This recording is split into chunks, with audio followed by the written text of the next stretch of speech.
இதுக்கு தனி ஒரு பேர் உண்டு. இது பேர் வந்து நமிக்கோசின்னு பேரு இந்த இடத்துக்கு. நமிக்கோசின்றது ஜப்பான்ல உள்ள ஒரு பிரபல அக்குபஞ்சர் வர்ம மருத்துவம் உடைய நிபுணர். அவரு இந்த பாயிண்ட பத்தி என்னன்னா அவ்வளவு சிறப்பு மிக்கதா சொல்லுவார். அடி வயிற்று வயிறுல உள்ள பிரச்சனையை சரி பண்ணது, அதுக்கப்புறம் யூட்ரஸ் உடைய பிரச்சனையை சரி பண்ணது, அதுக்கப்புறம் டெஸ்டிகல்ஸ் உடைய பிரச்சனையை சரி பண்ணது, தொடை நரம்பு வாயத்தை சரி பண்ணது, இப்படி நிறைய விளக்கங்கள் என்பதை அவர் கொடுப்பார்.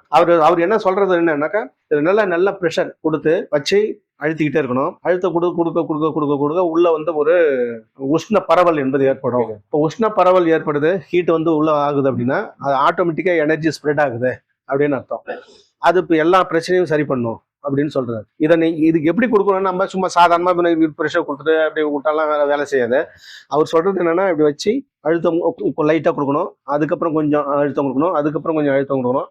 அழுத்தம் கொடுத்த உடனே உஷ்ண பரவல் ஏற்படும். உஷ்ண பரவல் எதை நோக்கி வரும்னா நேரம் அடி வயிற்று நோக்கி போகும். போதா? அடி வயிற்று நோய்க்கு போகுதுன்னா இது வந்து ஆக்டிவேட் ஆக ஆரம்பிச்சிடுது அப்படின்னு அர்த்தம். இதை மாதிரி பண்ணீங்கன்னா உங்களுக்கு வந்து வயிறு சார்ந்த பிரச்சனைகள், யூட்ரஸ் சம்பந்தமான பிரச்சனைகள், உடல் சார்ந்த பிரச்சனைகள், இது எல்லாமே இது ஒன்னே போதும் அப்படின்ற மாதிரி இதை பெரிய அளவுல இதை பத்தி பேசுவாங்க.